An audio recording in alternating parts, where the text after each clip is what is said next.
In this tutorial, I'm going to show you how to create a template on which you can sketch your concepts for your Grimm dust cover.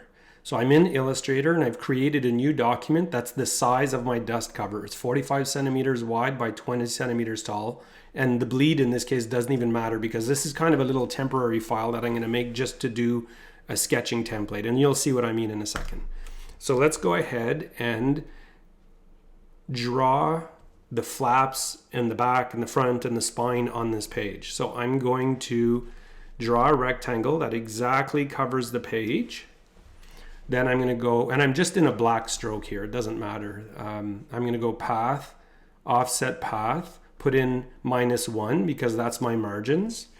And then I'm going to use my line segment tool and draw a line that's the height of the margins of the main content area, and you see that it's right on the edge of my page. Now if I hit return on the keyboard, no, that's not what I want. I want to switch to my move tool and hit return. So I switch to the black arrow and then I hit return and the move dialog comes up. So I want to move this over by 9 centimeters because that's the size of my flap. So I'm going to click OK. Now I'm going to hit return again and I need to move it over by 12 or copy it over by 12 because that's the size of the back of the cover. So let's copy, let's hit return again and put in 3 because that's the size of the spine and I click copy. Let's hit return again and put in 12 because that's the size of the front cover and I click copy and I'm done. So what I can do now is group the whole, well, I'm not going to group the whole thing yet. Let's create a new artboard. So I'm going to go new, and rather than custom, I'm going to go letter landscape. So that's good. Now I'm going to grab this, all this content, and I'm going to actually option drag it just in case I mess something up, and I'm going to scale it down, and let's come down closer to this page. And I could even maybe bulk up, it doesn't matter, the width of all of these, the weights of the lines, you can do what you want. I'm going to put a 0.5 point,